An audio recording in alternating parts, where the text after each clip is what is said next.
Hello students, today we will see generic process model. First is process model. Then what is meant by process? Process is defined as a set of interrelated actions, means tasks and activities to achieve a predefined result is called as a process, and process has its own set of inputs and produces the output. Software process is a set of required activities and outcome of the activities with a target to produce a software product, and software process is the set of activities and associated result which produce a software product. Then a software process contains process model for software engineering depends on nature and application of software project.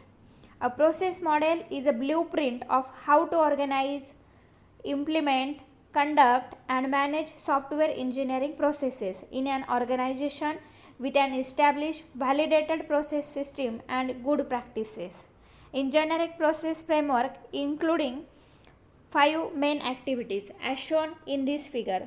First activities is communication, second is planning, third is modeling, fourth is construction and last is deployment.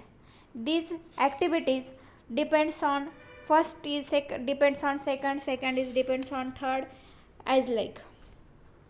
Then first is communications.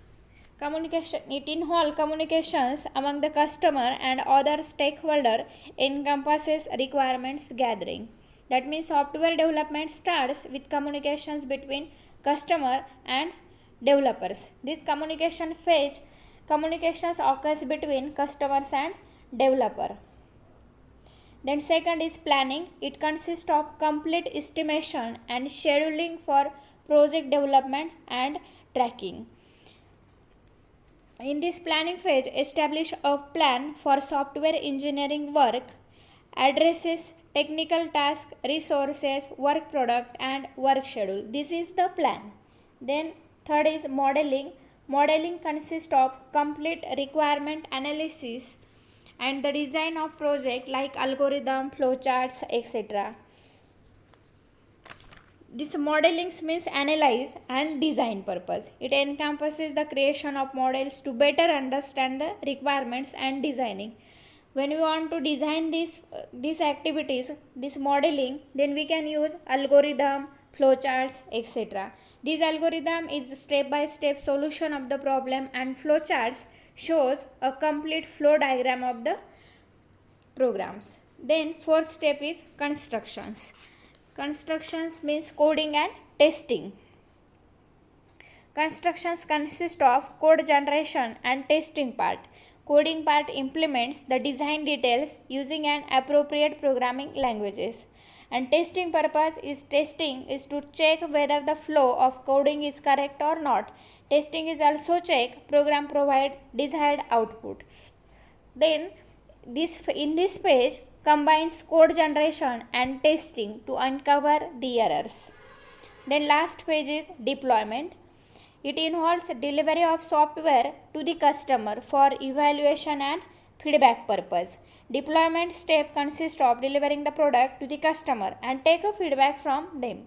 If the customer on to some correction or demands for the additional capabilities, then change is required for improvement in the quality of softwares.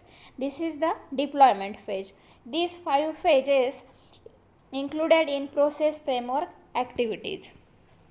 Then second concept is prescriptive process model.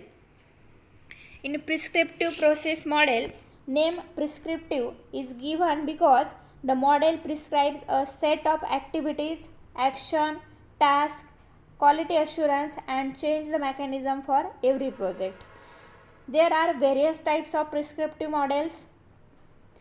In our syllabus, there are 4 prescriptive models are included. First is waterfall model, second is incremental process model, third is RAD model and fourth is evolutionary process model.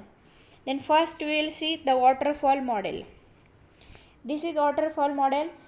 Waterfall model also contain same processes as shown in generic process model. First is communication, second is planning, third is modeling, and fourth is construction, and last is deployment. Then first step is communication. In the communication phase, the major task performed is requirement gathering, which helps in finding out the exact need of customers. That means in this page we want to find the need of customers, what you want the customers, then gathering customers requirements and perform a task. And once all needs of the customers are gathered, then go to the next step is planning.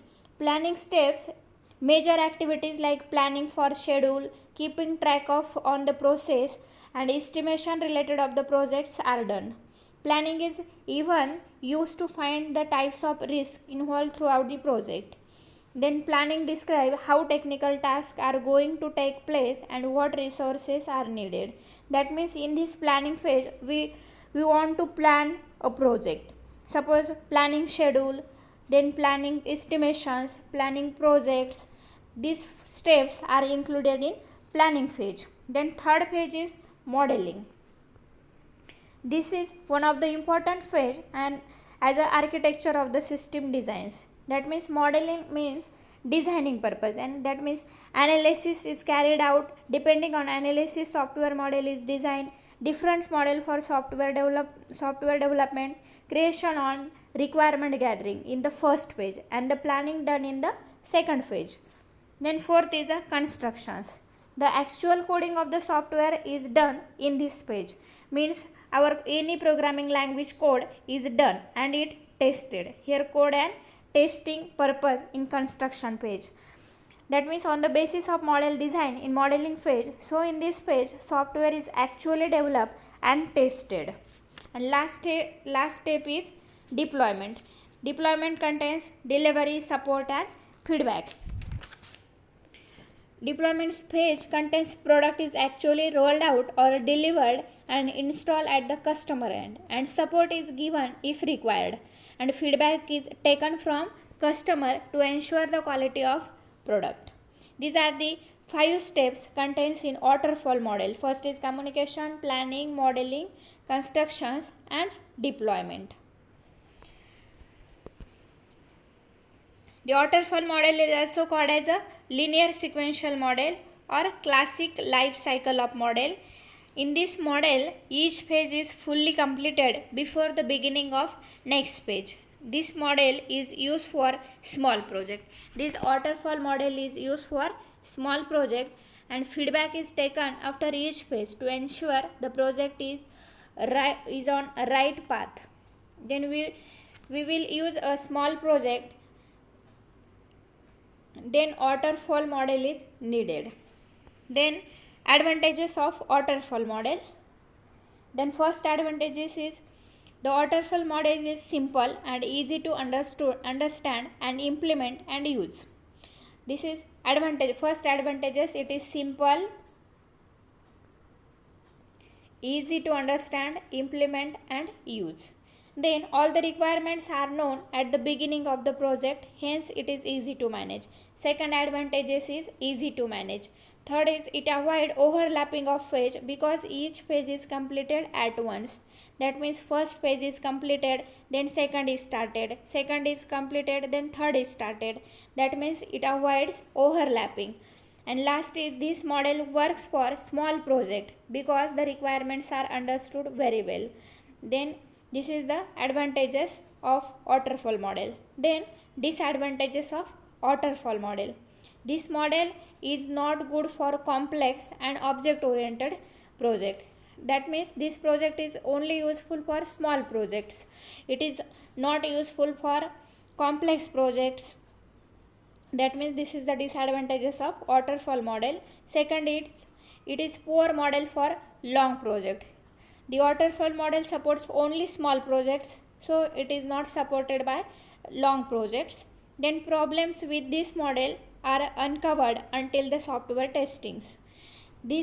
In this model we want to software testing is needed in every phase. That means some errors are uncovered in each page. This is the advantages of waterfall model, and the amount of risk is high. And this is also major disadvantages of waterfall model.